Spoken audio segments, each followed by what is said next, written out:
Cochabamba, ça sonne bien. Cochabamba.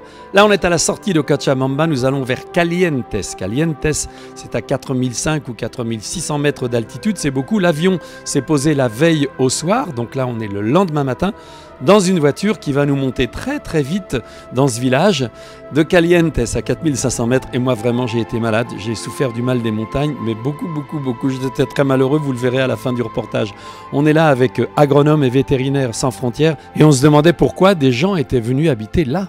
Les paysans qui sont arrivés ici, en fait, avant, avaient leur centre de population sur l'altiplano, donc à quelques centaines de kilomètres d'ici. Et ils utilisaient cette cordillère comme un espace de pâturage ponctuel. Donc tous les ans, ils venaient en transhumance pour laisser les animaux en saison des pluies. Et ils en profitaient aussi pour repartir, on n'est pas très loin des zones de production de coca, etc., pour repartir avec d'autres produits d'ici vers l'altiplano. Il y a eu la mise en place d'hacienda au 19e siècle.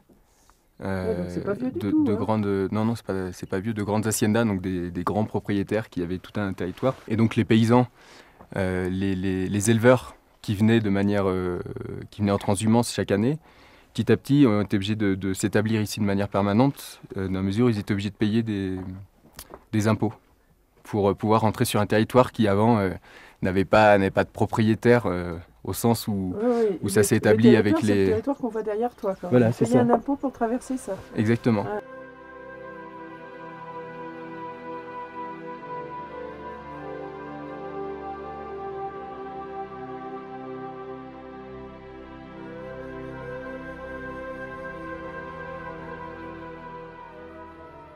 Ici, ces zones hautes, on est donc le village ici est à 4002, ça monte le point culminant qui est là-bas, il doit être à 4009 quasiment.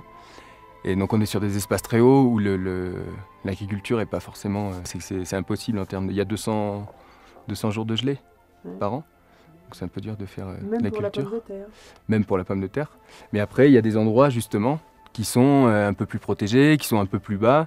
Et donc c'est en fonction de ça qu'ils décident aussi où cultiver et qui permettent la culture de la pomme de terre telle qu'ils font aujourd'hui. Mais ils choisissent quand même l'endroit où il y a un petit peu plus d'eau, des bassins versants, enfin il doit y avoir quand même une des fonctions de l'alcaldé. Alors bien sûr, s'il est complètement débile, le reste de la communauté ne va pas le suivre. Mais donc sa fonction traditionnelle, c'est d'avoir cette capacité à dire, déjà ici ça fait 20 ans qu'on n'est pas venu. Donc c'est intéressant, c'est une zone, on sait que cette année il va faire très froid, donc il faut qu'elle soit très protégée, etc. Donc ils ont leurs critères de...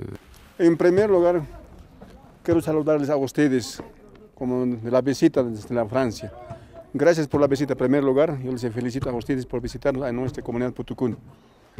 Yo soy alcalde comunal de esta comunidad y yo me llamo Evangelino Serrano Paxi. Vous ingérez leur savoir à eux et vous apportez un petit peu du savoir, de quel savoir? Non. En termes de savoir, bon dia. En termes de savoir, ce qu'on cherche à transmettre plus sont des méthodologies, faire des mises en lien avec d'autres acteurs, des choses comme ça. Dentro de la comunidad trabajamos con diferentes rubros y también con diferentes trabajos, ¿no? En crianza de llama, alpaca, en crianza de vacunos, ovinos, lo que tenemos en nuestro patrimonio nativo, y también en producción de papa.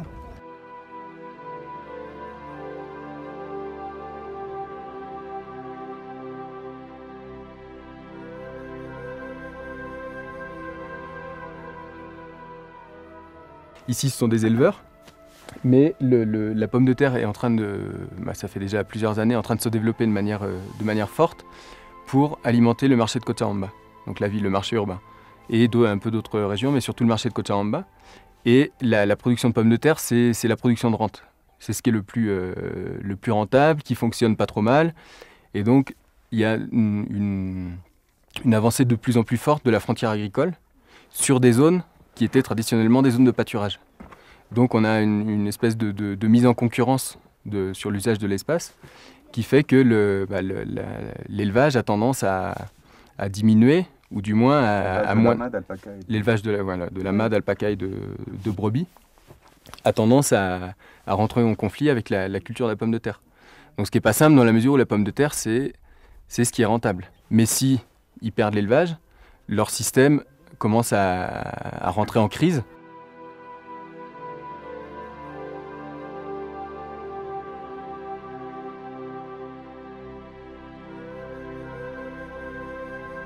Ce qu'on cherche, c'est les appuyer dans à trouver des solutions un peu alternatives ou diversifier les possibilités de cette agriculture si limitée, agriculture et élevage, avec notamment, il y a eu la construction de systèmes d'irrigation dans plusieurs communautés, ce qui veut dire qu'au lieu de dépendre seulement de la saison des pluies, qui dure d'octobre à avril, disons, donc qui est une saison relativement courte, qui est la seule pendant laquelle ils peuvent faire notamment de la patate ou autre culture. Le fait d'avoir des systèmes d'irrigation permet d'augmenter le nombre de mois où ils peuvent faire une culture. Donc ça permet soit d'avoir 2 saisons de pommes de terre, soit de faire certaines hortalizas, des produits maraîchers. Dans les zones, bien sûr, ici, ça ne sert à rien. C'est-à-dire que de toute façon, il fait trop froid pour envisager de l'agriculture avec irrigation. Mais il y a des communautés qui descendent jusqu'à 2500 mètres. Un territoire qui s'étend de 2005 à 4007. Et donc, les zones basses, elles ont souvent de l'eau, s'il y a de l'irrigation, ça permet une diversification assez intéressante des productions. Une tradition d'ici. Et donc c'était aussi l'introduction de semences avec notamment la construction de serres. Mais ça c'est un autre endroit, là on est à 4006. Et non justement. C'est tout l'intérêt, c'est-à-dire que par exemple la Putukuni hier, j'ai oublié, ça fait tellement longtemps que les serres ont été faites, ils ont des serres.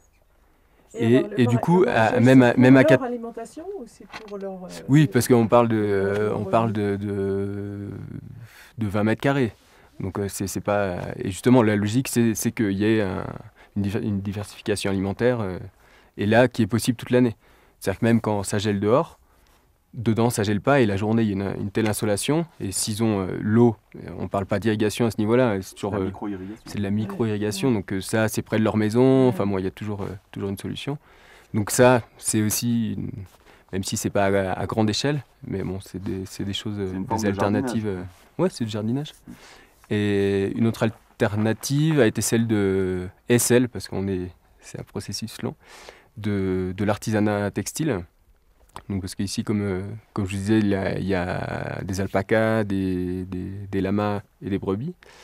Et notamment les camélidés, donc alpacas et lamas, ont une fibre d'une excellente qualité, et particulièrement dans cette région.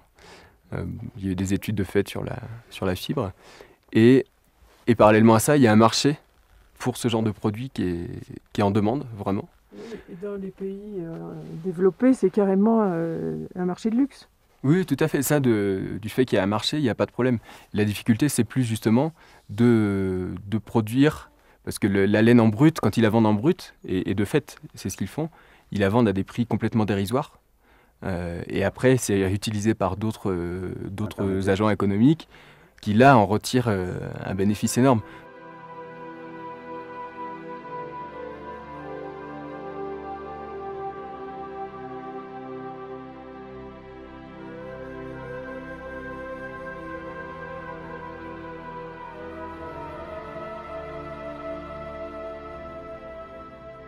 L'autre thème, mais qui touche un thème peut-être plus politique, qui est la semence de pommes de terre. C'est-à-dire que la pomme de terre dont on parle surtout de la pomme de terre de consommation, donc qui est destinée au marché urbain ou à la consommation locale. Et il y a un marché parallèle à celui-là qui est la production de semences. Donc des semences qui sont destinées à être ressemées. Et ça, c'est en train de se développer un peu, notamment dans la région. C'est-à-dire produire des semences de qualité, parce que ces zones-là, d'altitude, etc., et la qualité des sols font que les semences sont d'une qualité productive, sanitaire, etc., excellente. Et notamment cette région, pour la Bolivie, est vraiment, vraiment particulière. Et ces semences-là sont destinées aux zones de Santa Cruz, donc les zones plus basses, où là, on tombe dans une agriculture beaucoup plus industrielle, donc des gros agriculteurs pour là, on parle d'exportation de pommes de terre. Donc eux, ils pourvoient aussi une espèce d'agro-industrie. Donc aujourd'hui on est vendredi et demain il y a une feria, un grand marché autour de Cochabamba. Donc ce qu'ils font c'est qu'ils descendent justement la production de pommes de terre. Parce que là on est dans la saison où ils ont récolté jusqu'au mois dernier et donc ils continuent à descendre leur production.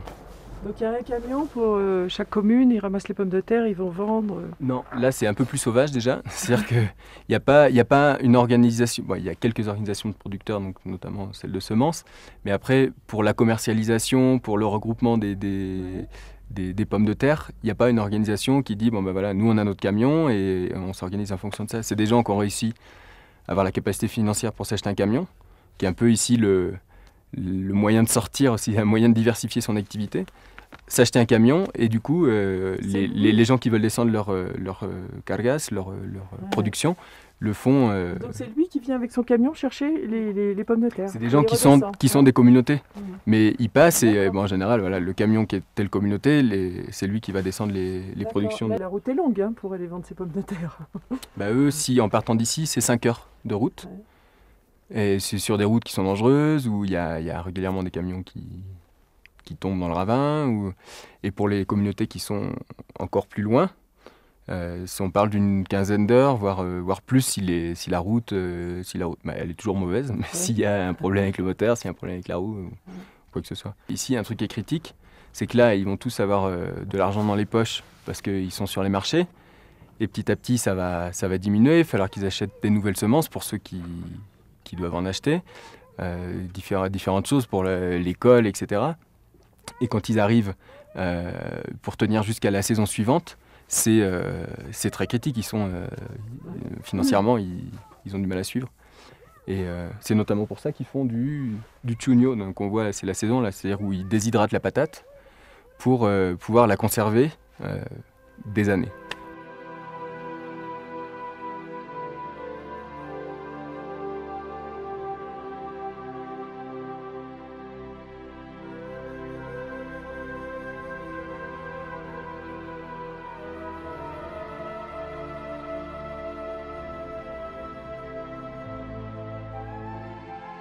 Pour moi, le souvenir de Calientes, ce sera le moment de la redescente dans la voiture où j'étais très content de retourner à 2500 mètres à Cochabamba parce que j'ai été vraiment malade de ce qu'on appelle le mal des montagnes.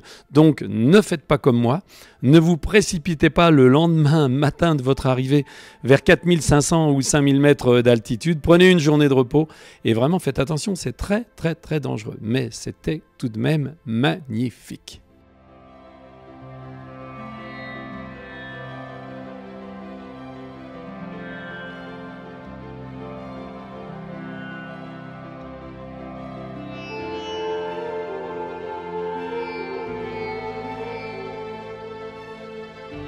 Et comme à chaque voyage, Françoise s'est fait une copine, Margarita. Lechia. Lechia. Lechia. Margarita. Margarita, digo.